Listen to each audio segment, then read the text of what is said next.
This is The Wheel Weaves, a Wheel of Time podcast with no spoilers. Welcome, listeners. This podcast is safe for first-time readers because it's made by a first-time reader. I'm your host, Danny, and I'm the one who's taken on the task of reading through this 15-book mega-series. I'm joined by my co-host, Brett, who's a longtime fan, and he's acting as my tour guide on this journey. Before we get into things today, we would like to welcome Mary Brito to the Wheel Weaves Patreon team. Thank you so much for your support and generous contribution. And this episode, we are going to be talking about Chapter 47. Yeah, so we have more Tales of the Wheel. Yeah, and I just thought, oh good, more story time. Yes, I'm super excited for this chapter because I love the stories so much. I know you do. Okay, Brett, do you have something to start us off today? I do. It's a little bit of a fun one. You know, I always ask, and I know you have something prepared. I should just say, hey, Brett, start us off with something today. Yeah, it's insincere otherwise. Yeah, right. And we wouldn't want that. So this fun fact is about Robert Jordan and Harriet McDougal. Okay. And it's about their first date. Oh. Yeah, pretty funny. I'm excited about that. Yeah. I was hoping you'd be excited about this one. So Harriet McDougal and Robert Jordan got together a little bit later in life, and Harriet McDougal already had a son. And apparently, Robert Jordan, because they had a bit of a relationship because Harriet was an editor, so they'd ran into each other lots and they knew each other. And Robert Jordan brought her son a tiger claw that he had picked up in Vietnam. And then her son came up to Harriet's office one day and said, "Mom, he'll take me to see the Star Trek movie." And Harriet said, "Can I come too?" And he said yes. So that was apparently their first date, was Robert and Harriet and their son, and Harriet's son, going to Star Trek together. Cool. I guess I should have looked up the year, but... Yeah. Yeah, let's look up Star Trek movie dates. Yeah, look it up. 82, 84. She didn't specify because there was The Wrath of Khan, The Search for Spock, and there was one in 79, 82, and 84. Oh, there's also an 86 and 89. There's a lot, apparently. A lot of Star Trek movies. Yeah. So, yeah. Interesting, though. Yeah, fun fact. Okay, so getting into Chapter 47, called More Tales of the Wheel. So, again, you're excited for this one. Yes. I know. And there is a ravens picture. Yeah, the two ravens. So those two ravens, I don't know, bad stuff? That's typically what is denoted before, is like the evil presence, or like a hinting towards that. Yeah, but not as blatant as the dragon's fang picture. Yes, right? that's true too. So our crew right now is in Fal Dara after traveling through the Tainty Ways. Yep. Now they are at the fortress of Fal Dara with Lord Agelmar. And they have caught Padan Fain trying to sneak into the town. So shit has just gone down, and Fain is totally possessed and crazy. Yeah, we got this really weird interaction with Fain and Moraine and that whole deal because Lord Agelmar brought them like right into the central chamber, so they all kind of got to recognize him. So while Moraine and Lan are alone with Fain, Rand is very restless and he's pacing all around and he just wants to know, what does Fain know? This is sort of something that Rand has been kind of obsessed with. Other than needing to know who his family is and where he comes from, the other thing he's been obsessed with is needing to get to Tar Valon to find out why the Dark One wants him and what's going on with him. Yeah, and now Fain seems to be a bit of a piece of that. Yes. And now it's just a waiting game. And, you know, Moraine's doing the best she can because she didn't even wait until Fain had been cleaned to question. Like, she's right down there. That's a big deal. Big deal. Big deal. Yeah. Her hands are gonna get dirty. Yes. For sure. So, Loyal is busy studying the walls like a weirdo? Yeah. But, I mean, this comes back to the whole Ogier built these great cities that flowed like trees, and Fal Dara was destroyed and built by men who didn't try to replicate the Ogier, like, way of building. So he's, like, because it's, like, face is like pressed against the wall and he's like feeling it. Sometimes his eyes are closed, like he's listening to it. Like, it's just kind of weird. It's the whole fact that the the men build things with the cut of a simple line versus the Ogier's way of building to make it flow with the land. Okay. And Egelmar previously had said, there's beauty to the simple lines. So Loyal's like studying the and intricacies. He's like, nah, not really. Yeah. I like our way better. Yeah. So, yeah. Well, maybe he appreciates it, Yeah, he doesn't really say, but he's also doesn't really seem thrilled. I like how it says his ears are twitching too. Yeah. It's very cat-like. Yeah, like he's listening. He's listening to the stone. Yeah. Yeah. Lord Egelmar is talking with Nynaeve and Egwene, and during this, Rand, he's like pacing around, but then he gets within earshot of what they're talking about, and so he casually just like hangs out to listen. He likes to be a little bit of a snoop. Yeah. Yeah. And it's a little bit like they're just in a room together. Yeah. Like it's not a secret conversation they're having. You can just walk up and be a part of it. Yeah. You don't have to pretend like you're not listening, but actually you're listening. I don't know. It's just kind of weird behavior on Rand's end. So at this point, Egwene asks, who is Lan really? And this is where we get a Lan story. Yeah, we definitely get a huge Lan story. And lots of background. You missed the funny part, though. Egelmar made Egwene and Nynaeve laugh. Yeah, he seems to be very charming. Charming guy. Yeah. Good at the storytelling. Do you have any guesses what they were talking about? I don't know. How do you make Nynaeve laugh? If you talk about Lan. Okay, all right. She's going to get giddy if he's like maybe making fun of Lan a little bit. Because like they seem to know each other. They seem to have some kind of relationship. They've known each other from before. You're talking about Lan and Egelmar? That's what I'm talking about. Okay, yeah. And then how do you make Egwene laugh? Well, you talk about her secret boyfriend. Oh yeah, secret boyfriend. Okay. So maybe it's like stories from his childhood or something? No, I doubt that, but he's probably like, oh, he thinks he's so tough. I don't know, like making fun of him. Yeah, no, I'm on board with that. That'd be great. Okay. And then, so during this Lan story, Nynaeve listens more closely. All right, so first off, we get the fact that the Lord of the Seven Towers is an ancient title, and Egelmar says that not even Tyr has titles as old, and we know that Tyr was like the first fortress that was built after the breaking, like the first big one. And the Queen of Andor comes close. So if you know Tyr and Andor were formed shortly after the breaking, Malkier is as old, if not older, than those. Okay. Yeah, so it just kind of brings back to that ancientness of it, which is kind of cool because we also know Manetheren was like super ancient. So that's why there's that connection. Now, Lan specifically, we get that Lan is a king, or rather should have been, Lan Mandragoran, Lord of the Seven Towers, Lord of the Lakes, crownless king of the Malkier. Right. And he goes on to say that Shienar is a part of the Borderlands, but less than 50 years ago, Shienar was not the actual Borderlands. There was Malkier, which was further north. So if you take a look at that first map, you can see where it should have been, and Shienar would be like just below. Okay. So although they did like support, they weren't actually on the border. Malkier was that central like first line of defense. And that's only important because this was less than 50 years ago. And in this story we hear about how the entire, kingdom of Malkier fell and Lan was a baby, so we can put an age to Lan, or very close. At 50? At probably less than 50. Because if Malkier fell less than 50 years ago, Lan was a baby, basically, when that happened. So it's around probably 45 to 50 we can put Lan at. And that kind of adds to that question about Nynaeve's age versus Lan's age. Oh, yeah, because I put Nynaeve at like 30. Yeah. And then if Lan is at like 45-ish, it's not so bad. But during this story, isn't he a baby as it's falling? Or it already fell? It fell as he was a baby. So let's get into the story. Let's do that. Okay, yeah, okay. Because I'm like, what are you talking about? Yeah, so just to kind of summarize, this story of Malkier falling is a story of Lan and his family.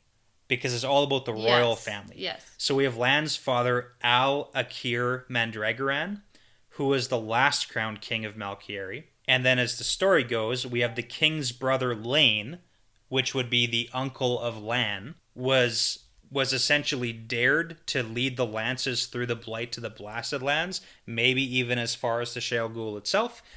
And that's because Lane's wife, Brienne, made the dare because she was envious that Al-Akir was named king and not Lane. So it's basically the wife of Lane was really jealous that Al-Akir was king and not Lane.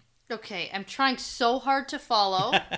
So Lan's dad was king instead of his brother. Lan's uncle. Lan's uncle. Gotcha. Yeah. Okay. Now, Al-Akir and Lane, so the two brothers, which is the generation older than Lan. Yeah.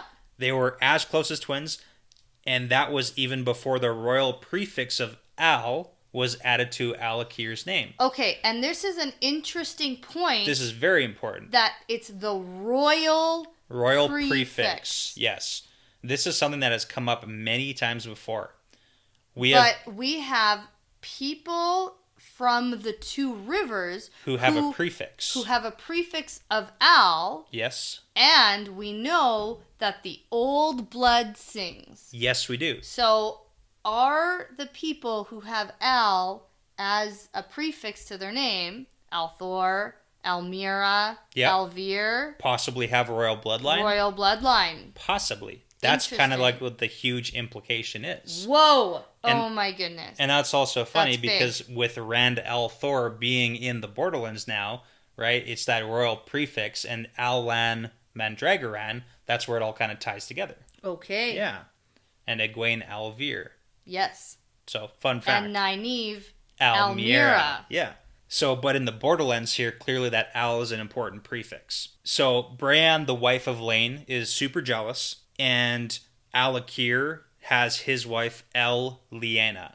And we've gotten those royal prefixes on the Manetheren bloodline right, too. And this name, Lyanna, reminded me of Ilyena. Very different, because Ilyena is just one full word. It was spelled differently, but it sounds the same. When you pronounce it fast, it sounds the same, but no connection. And okay. And you can definitively tell me that? Yeah, it's not a similar connection, because Ilyena is one word, there's no prefix. Yeah, okay. Okay. So Lane, on this dare, brought a bunch of soldiers to the Blight. Also leads me to ask, what are truth or dare games like?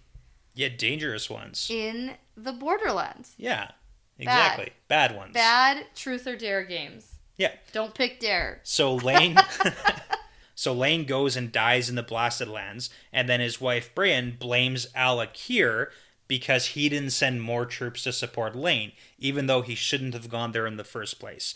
And then to get revenge, Brienne plots with a man named Cowan Jamalin, who's known as Cowan Fairheart, so we'll just call him Fairheart going forward. Whatever. Sake, yeah. I'm not going to call anybody anything, because I'm not going to remember any of these names. And that's just me being honest here. And that's okay. So Bran sides with Cowan, and they basically form a plot to seize the throne for her son, Issam. Gotcha. So now we have this Issam character. So this is the neat part. Now, when the great lords cast the rods for the king, only two separated Fairheart from Al-Akir. And this is the second reference we get to rods. Because if you remember in the prologue, Aelon said, once you stood first among the servants, once you wore the ring of Tamerlane and sat in the high seat, once you summoned the 9 rods of dominion. Ooh. Now look at you. Okay. So it's like these rods are not necessarily like actual rods, but they're more representative of people. Okay. Does that make sense? So you cast the rods for who you want to be ruler. So democracy? Yeah. In a sense. Yeah. A loose form of it, we'll call it. Yeah, okay. So, yeah. So then we have Fairheart and Brienne, who are moving the soldiers back from the Blight to seize the 7 towers, because Brienne's doing this whole thing where she's blaming the king on her husband dying, right? The king's brother dying. Wasn't the king the one who dared him to go? No, the wife was. The wife dared her husband to go. And then blamed the king for that he died. Because she's trying to make it so that she can basically take the throne. Ah. Yeah, big scheme. Oh, those schemy wives. Exactly. Now, it turns out that the man that she is conspiring with is a dark friend. Oh, no. Yeah, not a good situation. And now there's no soldiers at the front lines because they all went north to go die in the Blight based on this dare. Now the Trollocs pour into Malkier, and Lane's death has shaken the people, right? Because they're brother of the king and all the soldiers are dead, basically. So then Brienne flees with her son, who's an infant, Issam, but they're assumed dead because it looks like they were run down by Trollocs. Assumed, right? Okay. We typically get that assumed because nobody sees the death. Right? It's sort of like one of those things where I'm going to keep that in my mind. That because anyone who hasn't been, seen dead, who hasn't been buried because they're dead. Yeah, it's kind of like not dead. it's a Tigraine and Luke situation. I was just about Camelin. to say. Yeah. There's no way I believe Tigraine's dead. So people just go missing, but they don't actually die. So, right. Yeah. So you're a very suspicious person by nature, though. So. Well, that's why I'm so good at predicting. You just don't believe it. Yeah. Yeah. Yeah. So it's assumed that Bran and her infant son Issam died. They're run down by Trollocs. And this Fairheart, who's actually a dark friend, his treachery is exposed and is taken by a young Jane Charon, who's known as Jane Farstrider. And we've heard this name before. Yeah, I totally remember that. Back in Emond's Field, Tam is reading The Travels of Jane Farstrider. Aw, Tam! Yeah, that's his, the book he was reading way back in, chapter 5. The book he was reading had a title in chapter 5? Yes. Oh my gosh, these details. Yeah, so you got to pay attention to those storybooks. Oh my god, I feel like I am reading this with a fine-tooth comb. So this Jane Farstrider, who this book that Tam Althor is reading about in the Two Rivers. What? This is less than 50 years ago, though. Okay, but I want to ask you. Yeah. During what number reread do you think you noticed the name of the book that Tam was reading in chapter 5? Well, on the second reread, you start noticing things like this. Okay. Depends on how in detail you're reading it. So. Okay. Anyways, so I don't know if I buy it.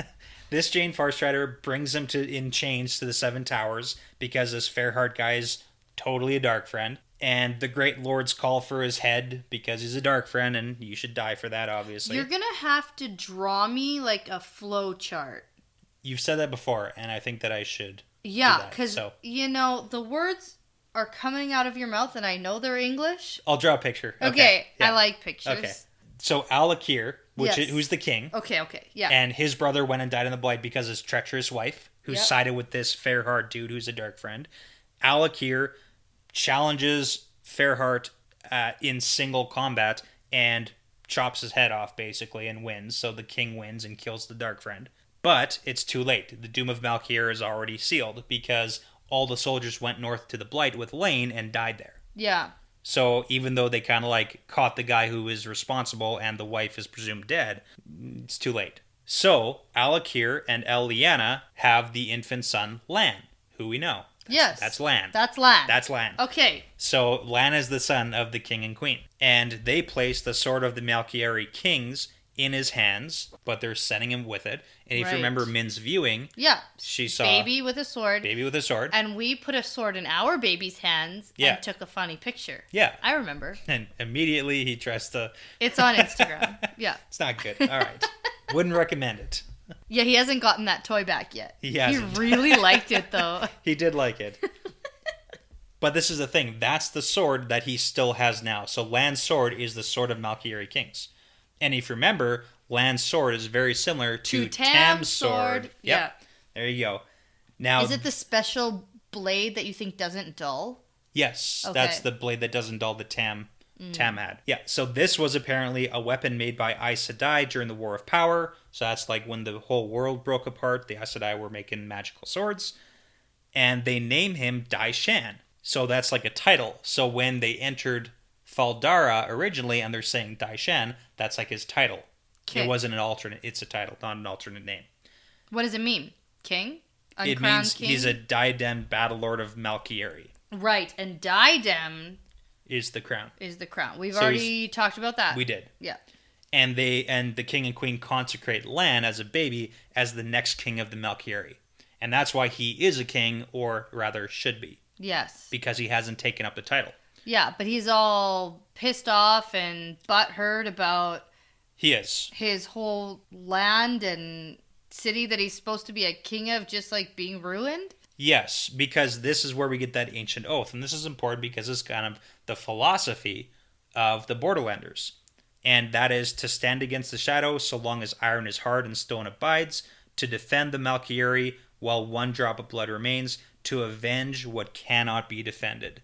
And if you think about Lan's mindset, if he was trained from a child, this mindset, avenge what cannot be defended, right? Malkier cannot be defended, so he has to avenge it. So that's like his now reason for life, is to avenge his homeland. So Eliana, who's Lan's mom, puts a locket around Lan's neck for remembrance, and 20 of the king's bodyguards, like the chosen best swordsmen and the most deadly men, are commanded to bring Lan as a baby to Fal Moran, which is the capital. Exactly, of Shinar. I remember that one. Yeah. And then Al-Akir and Eliana lead the Malkier out to face the shadow one last time, kind of like a last charge because Malkier is going under. Yeah. It's very similar to Manethren's fall, where the king rides out and the queen blows everything up. Yeah. And they die at Herat's crossing, and the 7 towers are broken. So Malkier basically falls. And then, thankfully... So is it physically 7 towers? Yes. So we do know that it's called the 7 towers because they have 7 prominent towers. And is that where Malkier was? Malkier. Malkier? The nation is Malkier. Yeah. The people are Malkieri. Yeah. Okay. There you go. Okay. And that is where Malkier was? Yes. Okay. Yeah. So then after Malkier falls, the other Borderland nations come and defeat the Chalks and Fades. They're driven back, and the rest of the world is saved, but not Malkier. Yes. So okay. of those Sad 20 story. Yeah, so of those 20 bodyguards who were, chosen to carry Lan to Fal Moran, only 5 reach Fal Moran alive. But Lan is saved. And then from the cradle, they teach him everything they know, and Lan learned weapons as a child as other children learn toys. Yes. So basically from childhood, Lan is destined to avenge Malkier, and that's it. And he's taught to become the deadliest warrior, which is pretty cool. Yeah, we also learned that he's like the best of the best. Yeah, this is an important line. Lan's the best of all the warders, and that means the best of everybody. Yeah. So then I want to know, how good is Moraine that she gets the best of the best warder? So we know that in Moraine's eyes, there's not a handful or like 10 Aes Sedai who could do what she did. Yeah. But that was with the help of an Angreal, with or without. Yeah. So we know that Moraine's good, but... Well, I want to know how good, though. I want to know about the selection process between... For getting warders? For getting warders, because there's got to be some kind of trust and connection and bond. How do you pair people up? Is it like dating? Do you like... Yeah, well, maybe like personality tests or something. Like, there's got to be something. It can't just be random. What about like rugged good looks? Yes, that'll do. Is that a good enough system? Yep, perfect. Yep. But we have here that Lord Algamir... Nope. What's his name? Agelmar. Lord Agelmar here says, if you must enter the Blight, there is no better man to take you there, nor bring you out safely again.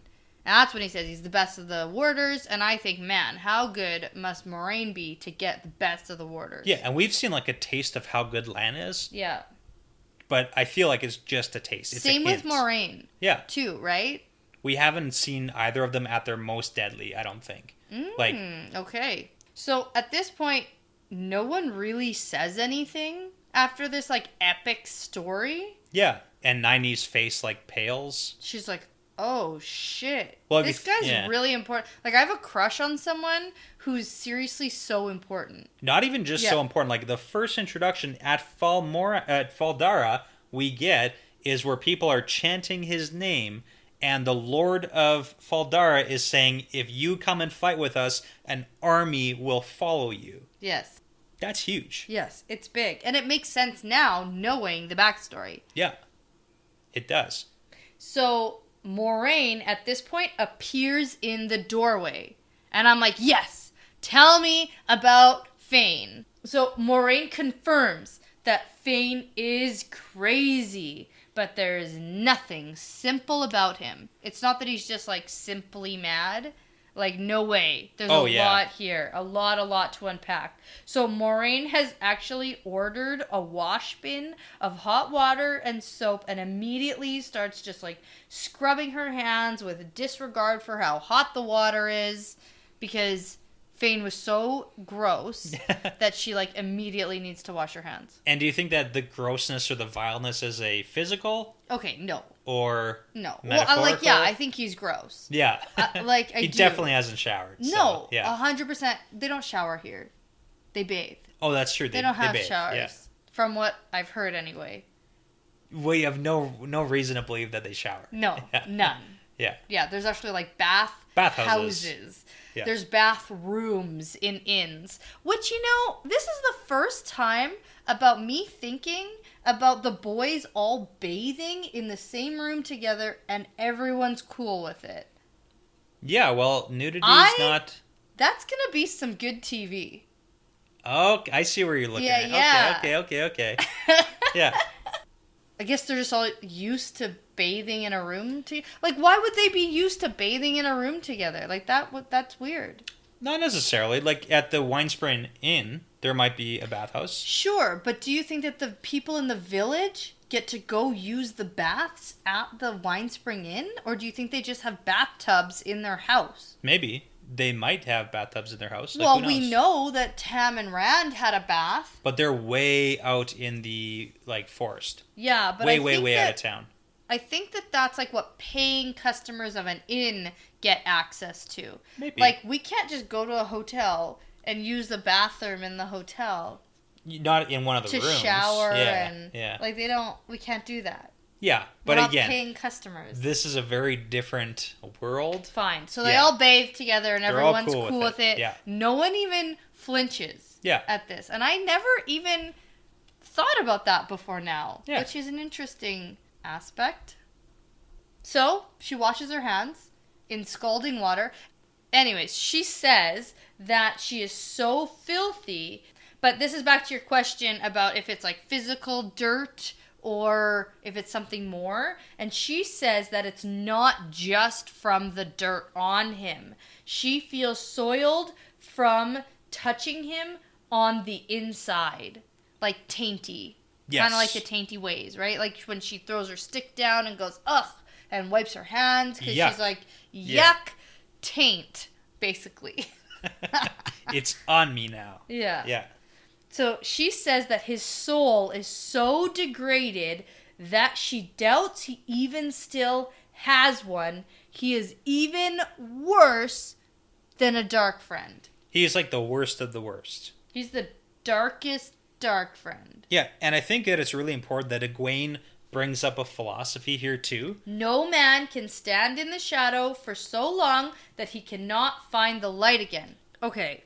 I have a separate point about how Egwene was captured by White Cloaks, and this sounds like something White Cloaks say. They did say that to Perrin and Egwene. Often, I bet. Yes. I bet it was recited to them. So I'm wondering... Except for Perrin, because he's sentenced to die. Yeah, that one. Because he killed people. Yeah. And, you know, I kind of get that one. As far as philosophies go about, you know, murdering people... Yeah, it's bad. It's bad. I get that too. But I wonder if this is some kind of, like, PTSD. Where she's, like, now reciting the things that her, Prisoners? Nope, she was the prisoner. Yeah, what's that word? The... Captors? Captors, that's the word, yeah. Is she just reciting something her captors had said to her? Maybe. Like, repeatedly? Because that's honestly what it reminded me of. Yeah. Was the White Cloaks were the ones who said that. But Moraine also backs up this philosophy and says, I typically think that, but in this case, I'm not sure. So what do you think? Do you think that Padan Fain could repent to the light and come back? Fuck no. No. Resounding no? That's a hard no from me over here. Okay. No. I hate that guy. Yeah. Because Moraine says that Fain has been a dark friend for more than 40 years. This is a mic drop, too. That's crazy. Huge information. And casually, she says, and he brought the Trollocs to Emond's Field. Yeah. Whoa. So, if you remember back... I don't. Way back, after the Trolloc attack, you had thought for a moment that Padan Fain was dead under his wagon. Oh, I did think that. I really did think that. Yeah. And obviously with this whole Padan Fain story, we hear a wildly different story. But I wonder what people thought of that. Well, when I can tell you, I was there. Yeah, I remember did you think of it? I thought that was so funny, and that was when I really knew I was in for it in this podcast. Because you couldn't tell me that was the moment. That was like the defining moment for me to know that this was going to be something else to get through. Because you thought Padan Fain was dead under the wagon. Yeah. And it's like, I know for a fact that there is so much more. But everyone was crowded around the peddler's wagon. Like, that's just like what I thought. It just really brought into reality what a first-time reader, like, takes in. Yeah. Yeah. Huge. Wow. Yeah. That's a big moment, actually. That's kind of funny. And I've had to lie and bite my tongue and... Yeah, you're a liar. Okay. Lying like a liar. But it's for a good cause. Yeah. Well, yeah. All right, so Fain's been a dark friend for 40 years, and he brought the Trollocs to Emond's Field. Yeah, and Matt is worried that there might be Trollocs here, and Aegomar says that Trollocs would break their teeth on the walls of the city. And it's also like, yeah, man, there are Trollocs all around you because you're in the Borderlands. Yeah. But not the way you're thinking of it. Yeah, but Egwene just wants to know why Padan Fain would bring the Trollocs to Emond's Field. Because he's a dark friend. Yeah, he's a bad guy. He's bad guy, Egwene. Yeah. Then we get another story time. It all started 3 years ago. Yes, many moons ago. Yes. And we get that Moraine has also been plotting in Tar Valon during this time, which is interesting. Yes. Because we still never really got how she knew to go to Emond's Field and look for boys of a certain age. Yeah, we don't know, but we do know that she was looking for a Taviran. Yes. At least one. Yeah. Because she said she didn't expect three. She did say 3. that. We also don't know about how the Dark One knew that either. True. Right? We how don't they know know there's someone to look for somewhere. Yeah. Like, that stuff is still a mystery. We get, like, the middle ground of the beginning of the search, but we don't get a lot of details here. But the important part here, 3 years ago, Fain's been hunting Mat, Rand, and Perrin specifically. So Rand notes that Padan Fain didn't even take notice of them until last year. This makes me think about back in the first couple chapters, Rand does note, he does say to us that Padan Fain first noticed them as men. Yes, and last year. His and way he of was saying like, it. oh no, maybe he's not going to consider us men anymore if we're acting too childish. Yeah, and he was all excited that Fain had taken notice of them. And now it puts a huge different context into that. Huge! It's huge. Yeah. And it's also crazy in the writing that it's that explicit from that early on that Rand is even noting that Padan Fain recognized them last year. Yeah. And That's now crazy. it's that Fain's noticing them for very nefarious reasons. Very bad reasons. Yeah. Bad. But remind you of this too. 3 years ago, we also heard that the Maiden of the Spear of the Aiel went to the Tinkers and said that Leaf Blighter means to blind the eye of the world. Yes, that was 3 years ago. That was 3 years ago as well, when Fain apparently started searching for them as well. Yes, because 3 years ago, Fain was summoned by the Dark One, which is apparently a great honor among Dark Friends. And he was brought to the Blight to Shale Ghul and met the man with fire for eyes. Yes. So this is Beelzemon. Yeah, that's definitely what it sounds like. Now, just to note that Fain is from a town in Mirandi, Lugard. And when Fain was doing his back and forth weird, crazy voices last chapter, Lugard was like the one of the voices. Yeah. He speaks like a Lugarder sometimes. Sometimes. And then he has that really boisterous way about him. Voice too. Well, that's why I sort of thought he was possessed. Like, there's someone in his head. Yeah, exactly. So, yeah. Fain is still hiding something important, though, and even if he told Moraine most of what has happened, there is still something she couldn't quite get from him. And what do you think that is? Oh, I knew you were going to ask me that. Yeah. About the Eye of the World. He knows something about the Eye of the World. So that's what I think he knows. Something about the Eye of the World? Yeah. Okay. Obviously, because that's like the Dark One's biggest fucking plan. That's the thing. That's the thing. That's why the book is called The Eye of the World, because it's important and Fain knows information about it. All right. So, Moraine says that she will continue to try and help heal him, mostly because she wants to find out what else he knows.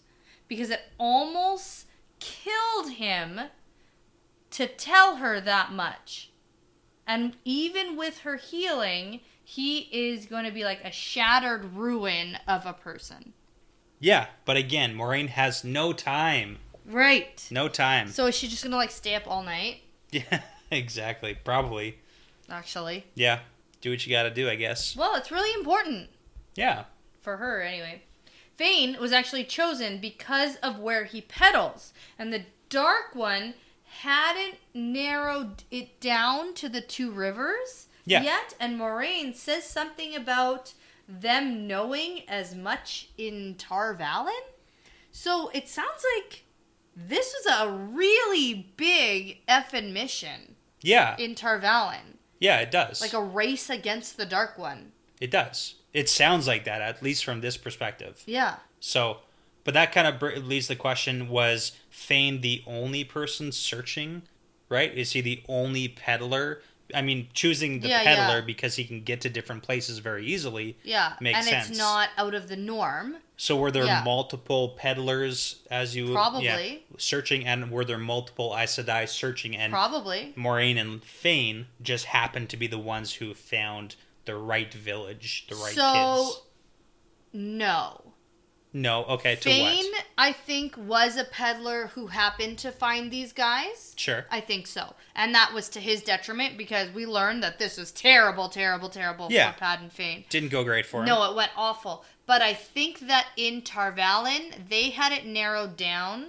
And I don't think they sent Aes Sedai out searching like the same way that the Dark One did. So maybe Tar Valon had more information? I think so. Okay. I do think that maybe people were sent around, but I don't think that it's coincidence that Moraine was there.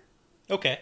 But she is surprised by this peddler having all of this information and being the one to have done this. Like, she had to go use her healing and her, like, questioning, influencing abilities to get this out of him. Okay. So I do not think that Moraine was there because Fain was there.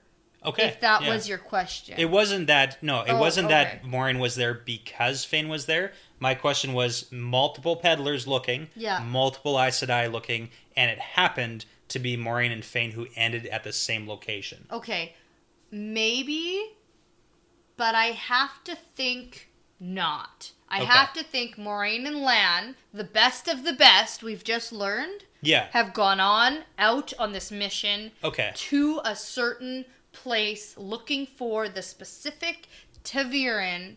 I don't think that part was happenstance. I think it's happenstance she was there at the same time Fain was. Yeah. And this all turned out terribly for Fain because of that. Not that I feel for him because he's a dick, but... Yeah, but that makes sense to me. Yeah, like the Dark One's plans were essentially foiled because of Moraine and Lan's timely appearance in Emond's Field. Well, I mean, yeah, if Moraine and Lan weren't there, the Trollocs would have taken over Emond's Field for sure. Yes. Oh, yeah. Yeah. And won. And taken, and probably found who they needed to find, and the Murdral would talk to whoever he needed to talk to, and... Would have been bad. It would have been bad. All right. So, sounds like it was a good thing Moraine was there when she was.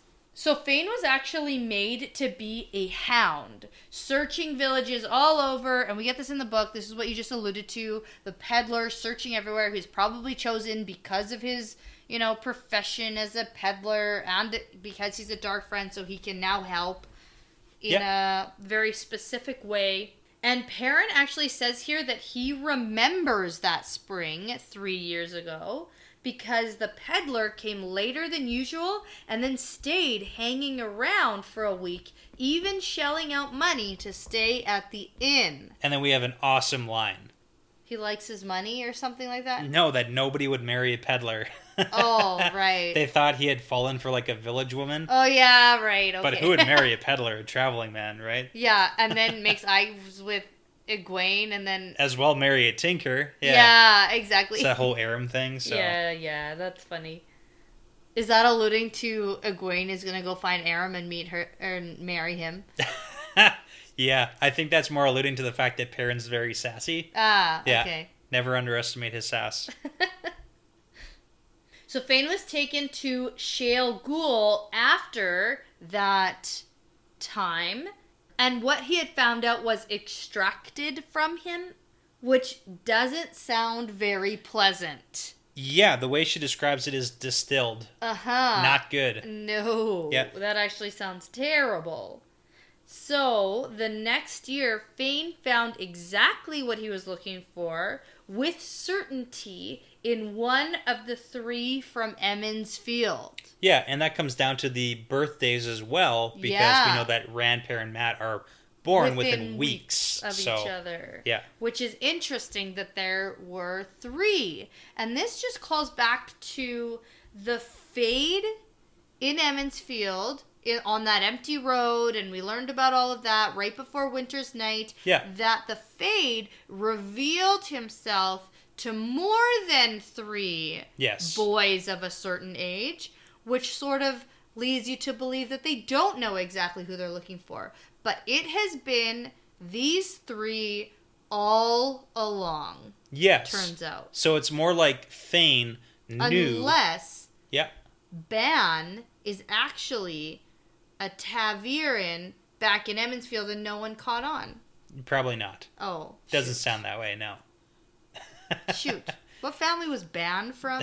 Ban and Lem and Dav? All those guys? All those guys. Yeah.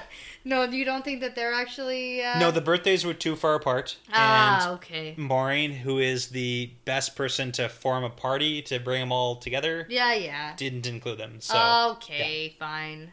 Interesting, anyway, that it was 3 from the get-go. Yeah. And that kind of leads back to Maureen coming in expecting one. I wonder if the Aes Sedai have, like, a secret informer, like a pretend dark friend spy? Double agent. Would it be who was getting information about this and relaying it back? Possible. Because it sounds like they have similar information around the same time. Okay, so double agent posing as a dark... How do you pose as a dark friend, though? You pretend to be one. Much like... Yeah? Severus Snape. Okay. So they would have to do... An informant. Actually on the good side, pretending to be on the bad... Or was on the bad side, went to the good side, is on the good side, pretends to still be on the bad side. Snip, snap, snip, snap. Exactly. Yeah. Back and forth. Right. Okay. And before we get yelled at, we should take a shot. Oh, yeah. Hey, that's a Harry Potter reference. You were gonna forget? You were just gonna glaze over that? I was just thinking about the, like, double agent informant back and forth. Like, yeah. But Snape, in Harry Potter, did just that. All right. Okay, time lapse, and we're back with shots for Snape, which I never thought I would say. We just had a conversation with some of our Discord friends who are listening on our live stream as we record right now about how terrible a teacher Snape was. Yeah, wasn't the best. Not good. Had some redeeming qualities. My shot glass is from Florence. Yeah, that's really cool. Also, Firenze. Yeah. That's how it's pronounced in Italian. Probably not like Firenze. I'm super good at Italian. Also a Harry Potter reference. There's a centaur named Firenze. Oh, okay. Yep. Maybe it's just Firenze. I think of it Firenze. Yeah, that's probably better It's pronunciation. probably terrible. I'm so sorry. I apologize to everyone. And mine is from the world-famous gold and silver pawn shop in the wonderful Las Vegas. Nice. That is, you know that show? There's a show, Pawn Stars? Pawn Stars. That's the pawn shop. Oh, that's very cool. And that is from my parents. You know, that's a funny show. I don't think it's on anymore. It might be. Probably on some random, strange, old channel. Yeah. But I definitely have seen that before. Yeah. All right, cheers. Cheers.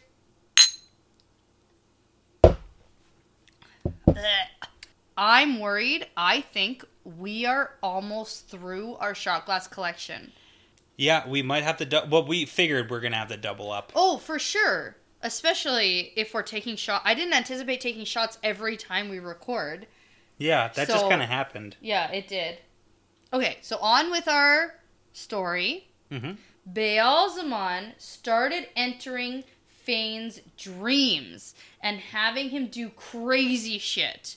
So, this is that whole Dreamwalker thing. We obviously know Baalzamon can enter dreams and influence things and tell people what to do. And we know that Aes Sedai could, but it hasn't happened in like 1,000 years. Right. So...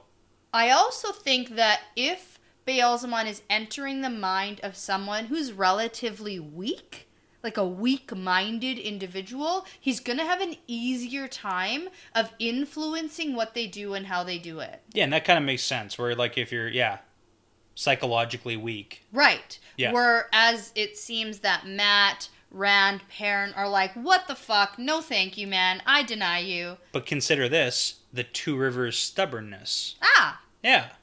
Could be an asset here. Yes. They could all... You tell me to do something? No. I don't want to. No. Yeah. I'm not going to do that. Right. I think it's also easier for Baalzamon to influence a dark friend and tell him he's going to get lots of rewards and lots of praise and be the best dark friend that there ever was if you just do this one thing. Well, consider this. What would draw someone to, for lack of a better term, the dark side? Like, what factors would kind of play into that? Like, what makes someone go over to the dark one? Glory. Glory. Perhaps. Yeah. I'm even thinking to, like, Star Wars, right? Like, what made... promises. People turn to the dark side. Promises of stuff. Yeah. Promises of stuff they want. Yeah. So, glory, stuff, power, saving people you love. Yeah. Right? There's reasons why. All of those things. And we know that Rand for sure, and we assume... Perrin and Matt. Yeah. We know for sure Rand, though, has been told that if you come over and join us, we can help you, we can give you things, we can influence you. Yeah. Right? Yeah, absolutely. So. And even thinking back to the prologue, right, with Olenna and Lews Therin, it's like we can save her. Right. Yeah. So Moraine says that what you do in dreams is more dangerous than what is done awake. And this has bound Fain even tighter to the Dark One. And that's huge news, what happens in dreams. Right. Because we do know that one of the boys has let Baalzamon know who he is. Shit. Yes. It's gotta be Matt. It's always Matt. God damn it, Matt. Pull yourself together. Yeah. Like, he's my favorite, and I don't know if he ever will not be my favorite, because I just have this connection.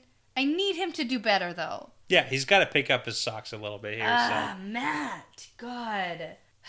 Anyway, we also learn here that there is actually a grove and a waygate at Manetheren. And that's sort of how Trollocs got in there, and that's how Fain helped them get in there, that sort of thing. And Loyal says that it's the most beautiful grove. Except for Tar Valon. Yeah. Right. And so all of a sudden, Moraine remembers the frickin' wide open waygate. Oh yeah, by the way. Oh, I've been so angry about this waygate. It's so dangerous. And tells Agelmar about it, saying it needs to be walled up. And I say, finally? Yeah. Finally? Hello? But to be fair, it's only been the matter of a couple of hours, possibly. No, that was this morning they came out. And now it's like later in the day. Yeah, a couple hours. No, more than that. It's been almost the whole day. She has a lot of... right after this conversation, they go to bed. Yeah, Maureen has a lot of things going on. They've already had dinner. She's under a lot of stress. It's really bad. And especially considering that Perrin asks if it was Fain who was following them through the ways. And it must be the only way, really. Yeah. Because they left Camelin this morning, and we know that... No, yesterday morning? Yesterday, yeah. Because they traveled a day... Yeah, they slept in the ways. Yeah. So yesterday morning, they left Camelin, and we know that the day before, quote, the beggar, or Fain, was in Camelin, and there's no way he could have gotten from Camelin to Fal Dara in the same amount of time as them without following them through the ways. Yeah, and what that means is that sense that Lan was picking up in the ways of the someone or something following them, that was not the Black Wind. Actually Fain. Was Fain. And that also means that... That was something I never would have predicted in a million years. Like, I never would have picked that up. I want to know if someone on their first read was like, oh, I bet that's that beggar Fain. Like, no. But no way. Here's the question for you. If Fain was following them through the ways, and we know that the Black Wind is right on the heels of the party, right? That means that Fain was either behind the Black Wind, like far enough back that he didn't get like caught in it, or he was like right in the middle of it. So we do get that backstory where we find out that Fain, in fact, was right in the midst of it. Yes, he did. Yeah. Yeah, he was caught in the Black Wind, and he is so gross and disgusting that the Black Wind didn't even want his soul. Yeah. The crazy... They're like buddies. murder, soul-stealing, evil wind. This guy was too gross for that. Yeah. That's bad. Yeah, and we'll get to that shortly. But yeah, you're jumping ahead a little bit. I got excited. It's a very, very exciting chapter, so... Yeah, there's a lot here, and you wanted to do a double chapter. I told you there's no way. Yeah, I know. I keep thinking that we aren't going to talk about things for a million years. You're wrong. Yeah, that's okay. So anyways, finally, she remembers this Waygate, and I just think that... Maybe if Fain traveled through the ways after them, then he's going to bring more Trollocs and Fades and maybe Baalzamon in the flesh through the ways to where they are right now. And my mind was just spinning at this point, knowing that Fain followed them through the ways. Yeah. And this Waygate is just broken wide open. I thought for sure that I was like, I knew it. I was onto this. They're going to be followed out through this broken Waygate. So this is the biggest issue right now with this entire premise, is that while they were in the ways, Maureen had said, I don't think they know the routes, because if they did, they would have already invaded Camelin. But now we have Fain, who has followed them from Camelin to Fal Dara, so they at least know that path. Now they do, yes. Now they know the path, if Fain communicates that somehow. Like, we know Fain's a weird Well, he'll entity. just be, like, distilled again or something. But that's the thing. They, like get what he knows. But he had to be brought to Shale Ghul to be distilled before, right? So we don't really know how they're getting the information from Fain's head. Right. And right now, he's a captive in Fal Dara. Okay. So it's not like an immediate danger. Yeah. Okay. But it could be a problem for later. Yeah, it's a problem because that was 3 years ago that he had to be brought there. Yeah. Then Baalzamon started showing up in his dreams. And then Baalzamon started showing up, like, in the flesh. Yeah, and we do get that progression. Yeah, we do. So when the Trollocs and the Fades failed at Emond's Field, Fain was tortured. Like, the Trollocs and the Fades tortured him. Yeah. Because it's his fault that they failed, apparently. Because Fain should have, told them that there was an Aes Sedai and a warder there? Like, what do you think? It wasn't so much that as they didn't know the customs of the two rivers. Beltane saved them. They didn't realize that everyone was going to be in town partying. Yeah. for like a all-in-one defensive maneuver here, basically, and no one was on the farms who they were like hitting. Okay. Yeah. Except that Rand and Tam were on the farm. They went back, though. Yeah, I know. But I don't think they expected Tam to be as good as he is and as prepared they as didn't he expect was. that, yeah. No, they did not. Yeah. But anyways, Fain got reprimanded. Yep. Tortured. And Fain also got to go on a field trip to Shadar Logoth. Yeah. And the Trolloc that was keeping his leash Yep. got gobbled up by Mashadar. So that just says Fain was being treated like a dog. Like he was being kept on a leash, and the Trolloc had his leash. They made him sleep in a Trolloc cook pot. Oh yeah, they did do that. Doubled up inside a cook pot. So he wasn't treated well. Just to show him what would happen if he fails again. Yeah, but this also leads an important question. Fain was in Shadar Logoth with them. Yes. Right? Which is a huge issue. It's huge. Yeah. Oh my god, it's crazy. Because in the writing, there's no way in that chapter we would even remotely... Well, maybe there is. Maybe I should go back and read it. Yeah. Ooh, you're giving me a face. No, but here's a question. So, regardless, we know that the Trollocs and the Fades and Fain were all in Shadar Logoth. And we know that the boys had that interaction with Mordeth, and you've been waiting for some sort of... I really have recurrence with Matt and Mordeth and the dagger. Yeah, but really it should have been Fain I've been worried about. I was going to say, do you think that Mordeth gave any of the Trollocs or Fades any treasure to take out? Because all he needs is to get outside of the walls. No, I don't think so. Okay. I don't actually. Like, how do you tempt a Trolloc with a dagger, right? So and treasure. Yeah. That was just my question. It was just okay, funny so we do know that the Trolloc who was holding Fain's leash got gobbled up. Yes. By Mashadar. And that's when he escaped. Or at least tried to escape. But his compulsion to hunt for the boys grew stronger. So there was something already embedded in him. Like he was taken over. Yes. Essentially. And that's like that distilled... It's just... You're a hound. Yeah, it's just crazy the power that the Dark One actually has and can have over just humans. Humans who have been Dark Friends for 40 years and allowed that to happen to them in a large sense. Right, but it's still a huge clue to the power that the Dark One can potentially hold. Absolutely. It's crazy.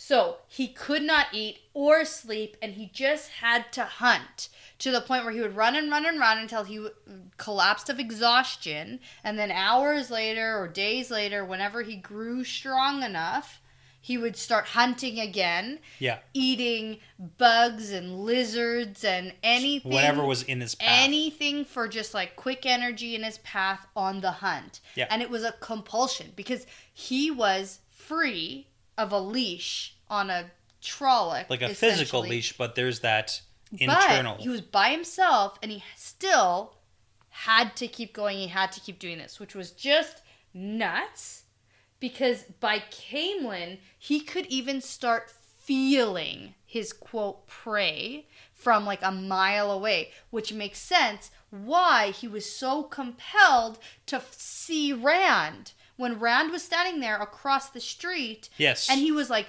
shoving his way through the crowd. Through the guards to get to Rand. To get to Rand with his like finger outstretched. Well, it really makes you rethink all the interactions we've seen of Fain. Even thinking back to Baerlon, right? Way back then. And what this chapter specifically made me want to do is not read the second book. Is reread the first book. It made me want to reread all of it. Oh my god. Okay, so you remember when I said the first thing you do when you finish the Wheel of Time is you reread the Wheel of Time? Because this is crazy. The first thing you do when you finish the Wheel of Time is you reread the Wheel of Time. I know, but it doesn't even make me curious to go on to the next book. All I want to do is sit and read this book again. And you know what? You're allowed to do that. No, I'm not, because we have a podcast to keep up with. This is like the first big reveal huge. Yeah. It's huge. Like, you can figure that even Lan, Lan's good, and you get the hints, and you can kind of get the idea Moraine's really badass too, but this one, whew. Well, it's the huge plot drop. Yeah. That's what this is. Okay. And so even at the Waygate in Camelin, so he was basically just compelled to move and forced, and his hands moved of his own accord to open the doors and burned with Baalzamon's fury when he tried to stop them. So even as Padan Fain didn't want to enter the ways. But he's forced to. So he tried to stop, but then he was burned with fury, and he straight up murdered the shopkeeper when he was caught in that cellar. Yes. Straight up murdered that guy! And that's not even the worst things he's done. I was feeling bad for Fain, and then I'm like, fuck, never mind. But this is the thing. He's done way worse things throughout the last 40 years of being a Dark Friend. Oh, I murdering believe one it. shopkeeper is like but, nothing. It's just hard to hear about it right now for me. Fair. It's like, this guy was so innocent, literally did nothing wrong. He actually murdered this guy out of jealousy for the fact that he is free, that he can move of his own accord, that he isn't tainted by this dark one, whatever it is. He was jealous of this shopkeeper, that he could just leave if he wanted to, so he murdered him. And then I have a note about, why doesn't he just kill everyone then? Isn't he jealous of everyone? But there's also a sense of self-preservation where Fain can't just go around killing everyone, because then he's going to be captured and killed too. So this was an opportune moment to commit murder very easily without getting caught.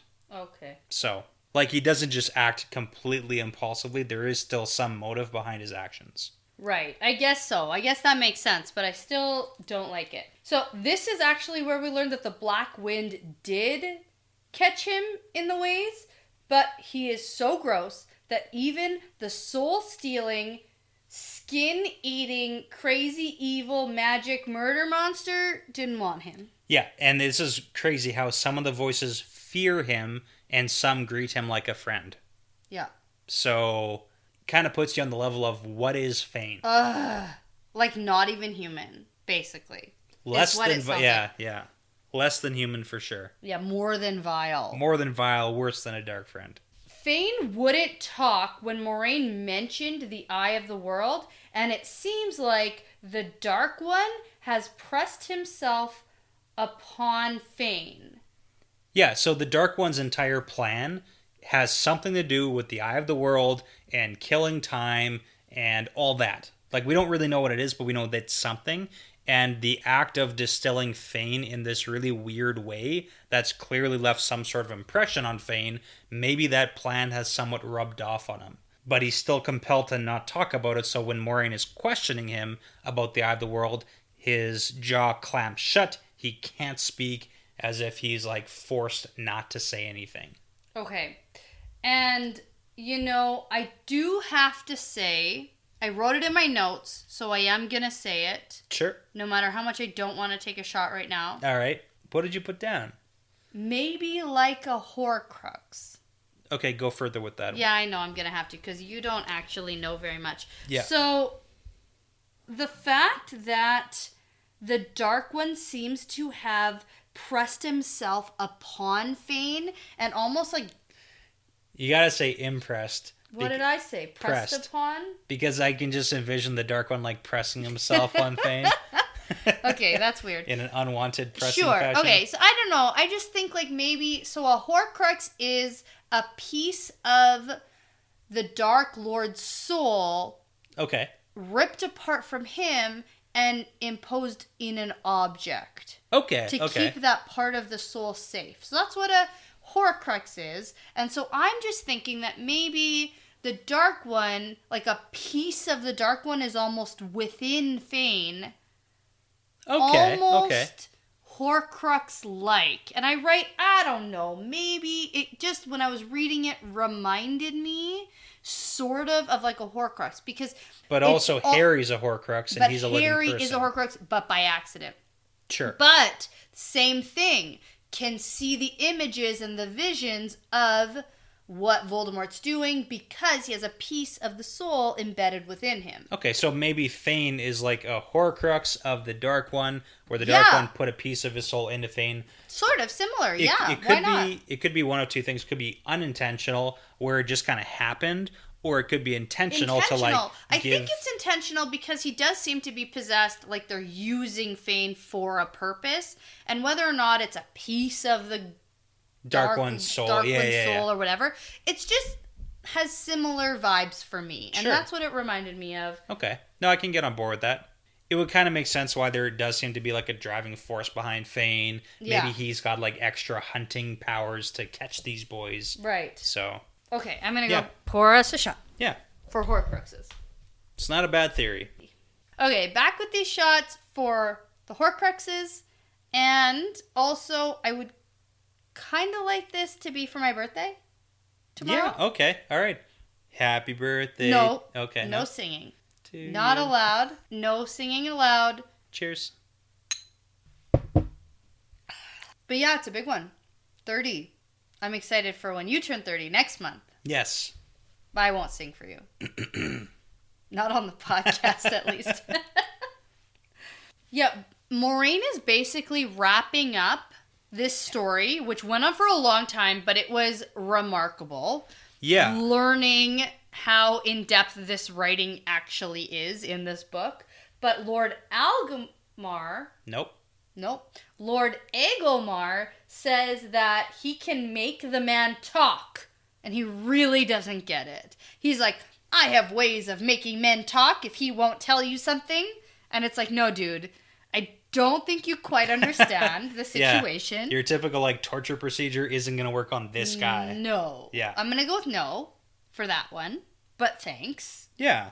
But Maureen does a nice little summary here where she talks about how the power of the Dark One is seeming to grow.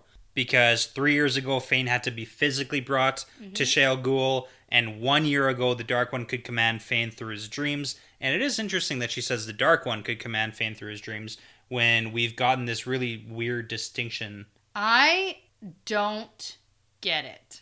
I don't get the difference between Baalzamon, the Betrayer of Hope, the Shadow, the Dark One, like all of these things that we've gotten, I don't know the difference. They are all very interconnected, and I think that's the issue. But even if Maureen understands it, we also know that Maureen isn't the type of person to share that information. But, so that's 1 year ago. Right, and then now Baalzamon is appearing as a projection of the Dark One's mind.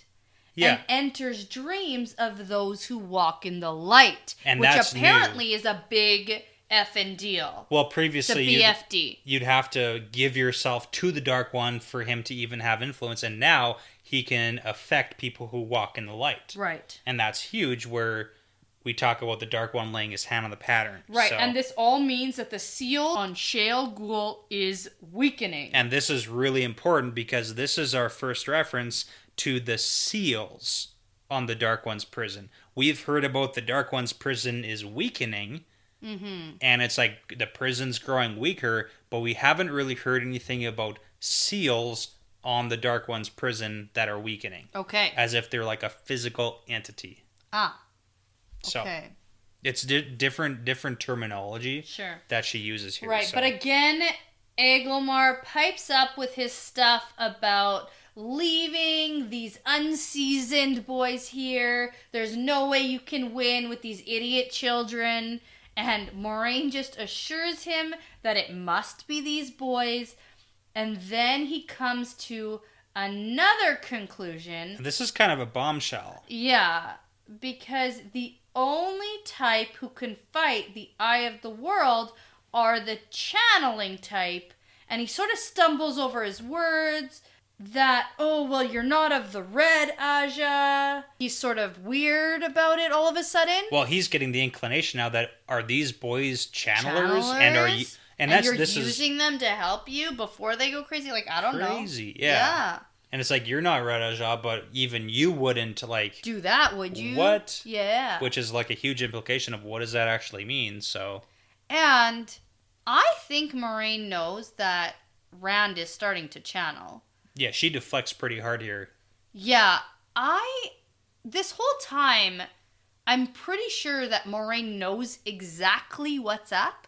She seems to really know.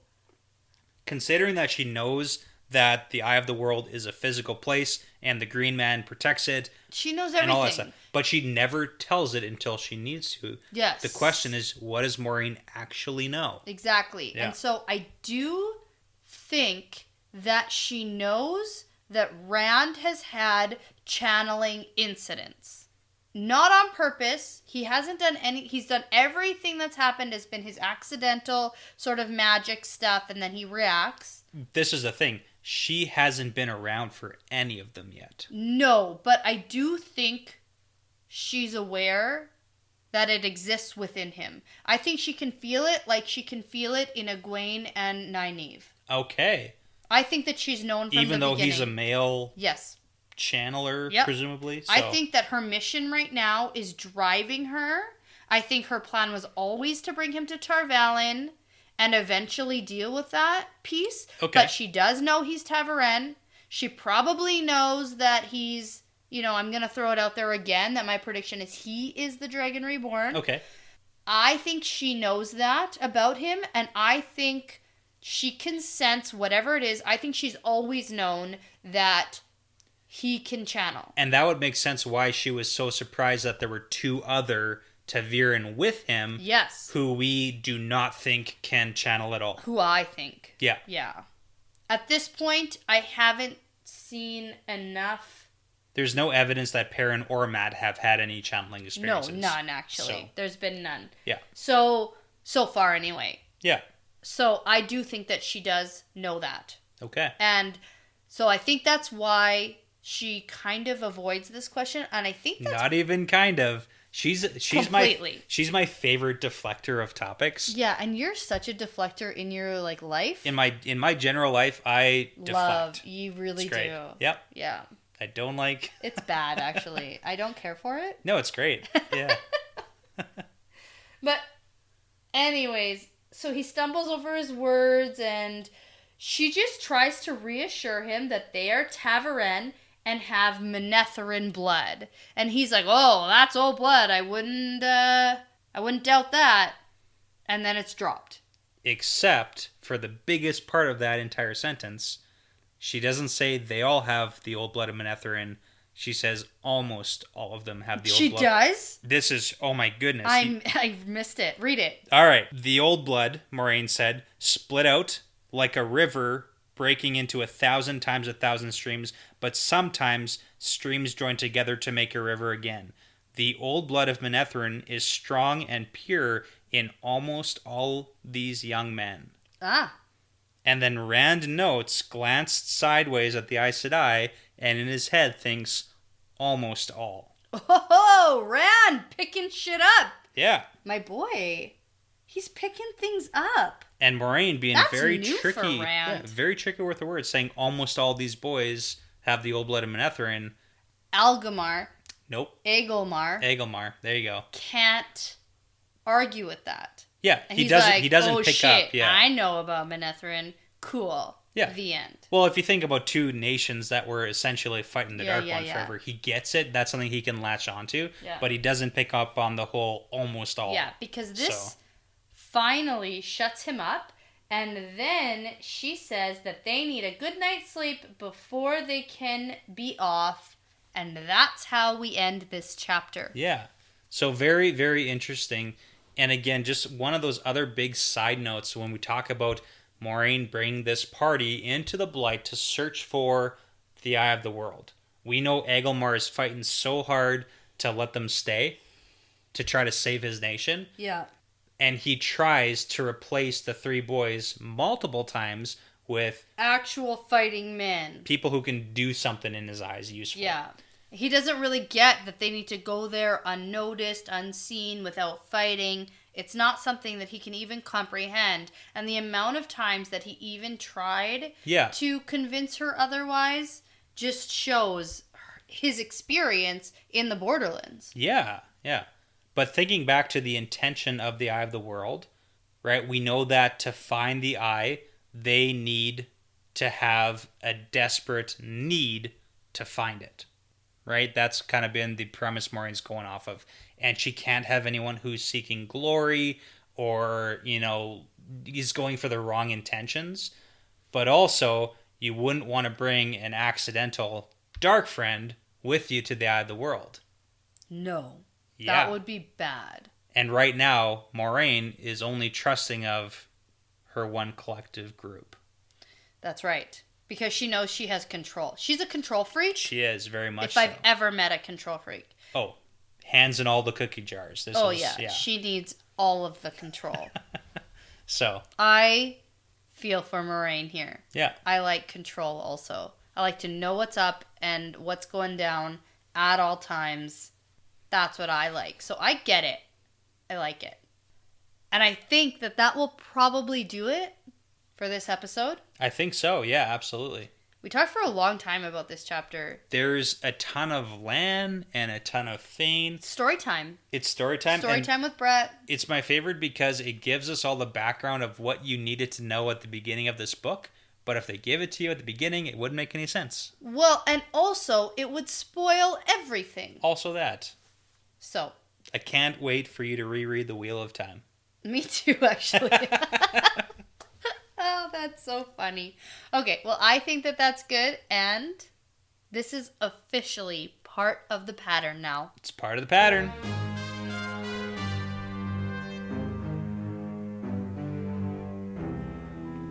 Thanks for listening to this episode of The Wheel Weaves. If you're interested in bonus content, cool stickers, shoutouts, access to exclusive insider looks, and to support us making great content, you can head over to patreon.com/thewheelweavespodcast. You can find us on social media where we love interacting with our listeners. We're on Twitter at The Wheel Weaves Podcast and on Instagram at The Wheel Weaves Podcast. You can also join the conversation on our Discord channel. There is a channel for no spoilers that I have access to, and we also have a spoilers channel that Brett controls, so fun for everybody. There will be a link on Twitter and also over on our Patreon page. You can check that out. Please feel free to rate, comment, and subscribe. This really does make a huge difference. Plus, if you want to tell a friend about us, maybe someone who is just getting into the book series for the first time, or other longtime fans who you think would enjoy us, word of mouth is the best way for us to reach new listeners, and we would take it as a really huge compliment. Thanks, as always, to Audionautics.com for the music, and thanks to you awesome listeners.